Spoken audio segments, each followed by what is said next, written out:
this example it says if f of x equals 5 square root of 2x, what is f inverse of negative 20? So again, this is going to be the inverse of our function here, f of x.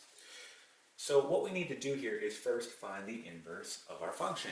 And in order to do that, I'm simply going to rewrite this.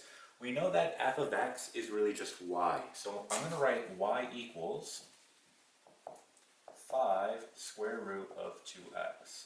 And if we want to find the inverse, we simply just replace the y with x and the x with y. So for example, just rewriting this again, I'm going to do x equals 5 square root of 2y. Once you replace the x and the y, you simply just solve for y, and that's going to be your inverse function, right? So doing that, we're simply going to divide both sides by 5. This will cancel. So now we have x over 5 equal to the square root of 2y. Okay? From here, we want to square both sides so that we can get rid of this square root, right? So I'm going to square both sides, and I now have this, x over 5 squared equal to 2y. So again, I just squared both sides if you want to write it in so you can see, right? That's what I did, and that will cancel out the square root, okay? So what I'm going to do now is simply just use my properties of exponents and rewrite what I have on the left side the following way. X squared all over 25, okay? Again, we just did x squared and then 5 squared, and we got x squared over 25. This is going to be equal to 2y. Our last step is to divide both sides by 2.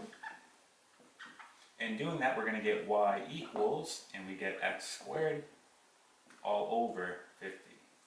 Okay, so there we are. That is going to be our inverse function. So let's go ahead and just rewrite that now. So I'll rewrite it up here, just erasing this so we have room. So f inverse